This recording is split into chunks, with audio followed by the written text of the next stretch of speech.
Antony D മെല്ലോയുടെ ഒരു കഥ ഇങ്ങനെയാണ്. യുദ്ധമുഖത്ത് നിന്ന് പരിക്കുകളോടെ എത്തിയ പട്ടാളക്കാരൻ തൻ്റെ മേധാവിയോട് പറഞ്ഞു, യുദ്ധമുഖത്ത് എന്നോടൊപ്പം ഉണ്ടായിരുന്ന എൻ്റെ ചങ്ങാതി ഇതുവരെ എത്തിയിട്ടില്ല, ഞാൻ അവനെ അന്വേഷിച്ചു പോവുകയാണ്. ഈ സാഹചര്യത്തിൽ യുദ്ധമുഖത്തേക്ക് തിരികെ പോകുന്നത് അപകടമാണെന്നുള്ള മേധാവിയുടെ മുന്നറിയിപ്പിനെ അവഗണിച്ചുകൊണ്ട് അയാൾ തൻ്റെ ചങ്ങാതിയെ അന്വേഷിച്ച് യാത്രയായി. കുറച്ചു കഴിഞ്ഞ് ഒരു മൃതദേഹവും തോളിലേറ്റ് വരുന്ന ആ പട്ടാളക്കാരനോട് മേധാവി ചോദിച്ചു, ഒരു മൃതദേഹം എടുക്കാൻ വേണ്ടിയിട്ട് ഇത്രയധികം റിസ്ക് നീ എടുത്ത് എന്തിനാണ്? ഉടനെ ആ പട്ടാളക്കാരൻ പറഞ്ഞു, ഞാൻ പോയത് നന്നായി സാർ, കാരണം അവൻ്റെ കണ്ണടയുന്നതിന് മുമ്പ് അവനെ എനിക്കൊന്ന് കാണാൻ കഴിഞ്ഞു.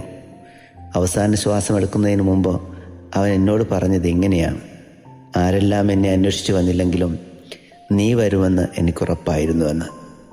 പ്രിയരെ, നമുക്ക് ചുറ്റും നമ്മുടെ വരവും കാത്തിരിക്കുന്ന ചിലരൊക്കെ ഉണ്ടെന്നേ.